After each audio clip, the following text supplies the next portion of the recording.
Hi friends, तर चला आज आपण मटनची भाजी बनवणार आहोत. त्यासाठी बघा मी लसूण घेतलेला आहे, अद्रक, कोथिंबीर, पुदिना, 5 ते 6 बारीक चिरून घेतलेले कांदे, ओला खोबरा आणि टोमॅटो, त्याचबरोबर थोडासा खडा मसाला, थोडेसे तीळ आणि 2 ते 3 तेजपत्ते.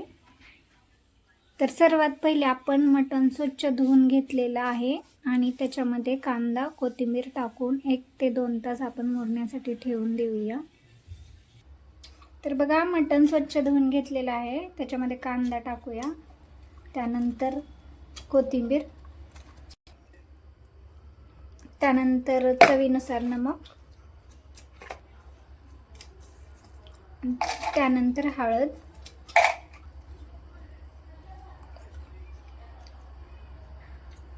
आता हे चांगलं मिक्स करून आपण 1 ते 2 तास मुरण्यासाठी ठेवून देऊया.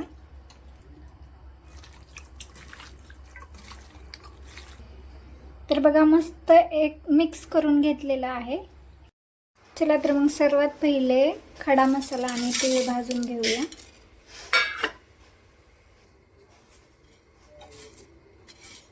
तर बघा तीळ आणि खडा मसाला भाजत आलेला आहे, तर आपण हे एका प्लेटमध्ये काढून घेऊया.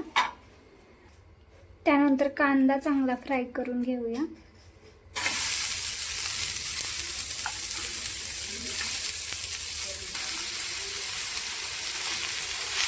कांदा एकदम चांगला भाजून घ्यायचा आहे, तांबडा कलर होईपर्यंत. थोडेसे तेल ओतून घेऊया आपण.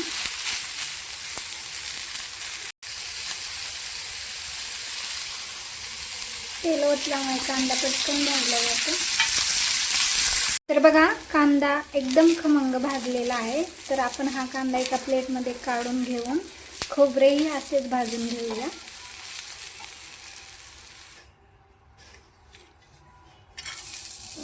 खोबरेही भाजताना आपण थोडंसं तेल टाकून घेऊया, म्हणजे खोबरं पण पटकन भाजले जाईल. त्याचबरोबर लसूण अद्रक पण टाकून घेऊया याच्यामध्ये.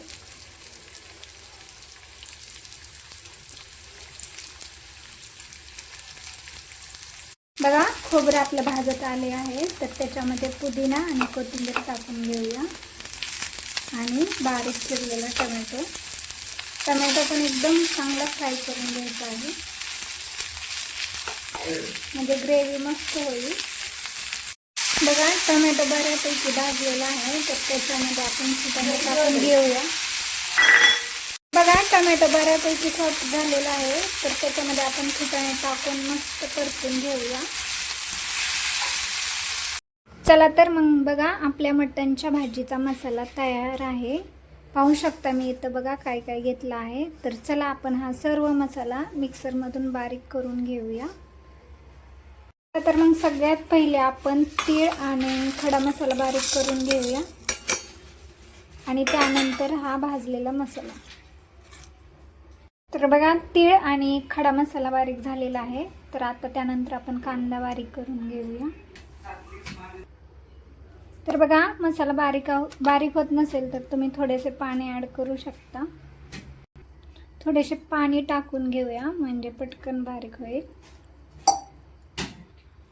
तर बघा या प्रकारचा बारीक करून घ्या, याच्यापेक्षा आणखी तुम्ही बारीक करू शकता.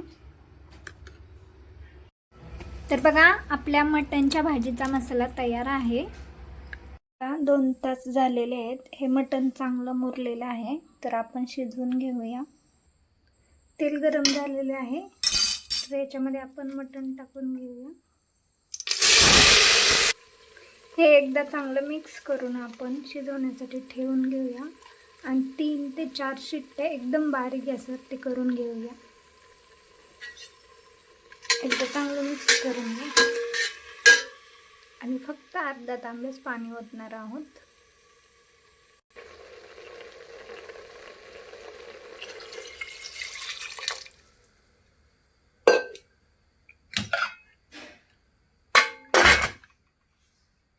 बघा मटणला तेल जास्तच वापरायचं आहे, तर आता तेल गरम झालेलं आहे, तर त्याच्यामध्ये आपण काल फ्राय केलेला कांदा टाकून घेऊया.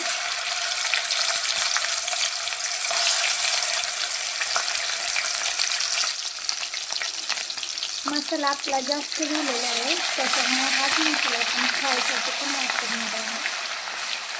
त्यानंतर बारीक केलेली तीळ आणि कच्चा मसाला टाकून घेऊया.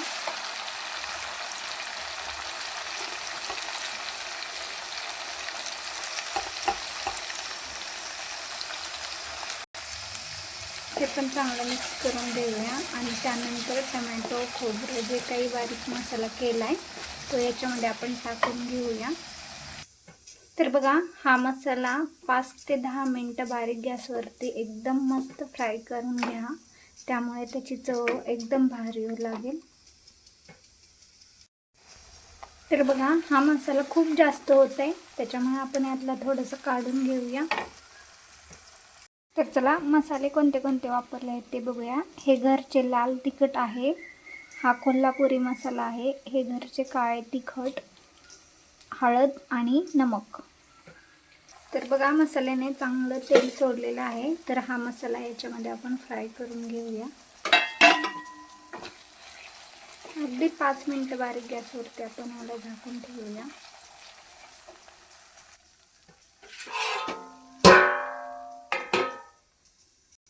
तर 5 मिनटं झालेले आहेत. तर बघा, आपण मसाला पाहून घेऊया. बघा, खूप छान मसाला झालेला आहे आणि तेल पण खूप सोडलेलं आहे. तर याच्यामध्ये आता शिजवलेलं मटण टाकून घेऊया. तर बघा, आपल्याला जेवढा रस्सा हवा आहे तेवढा पण पाणी ओतून द्यायचं आहे आणि याला 10 मिनिटं आपण बारीक गॅसवरती शिजवून घेऊया.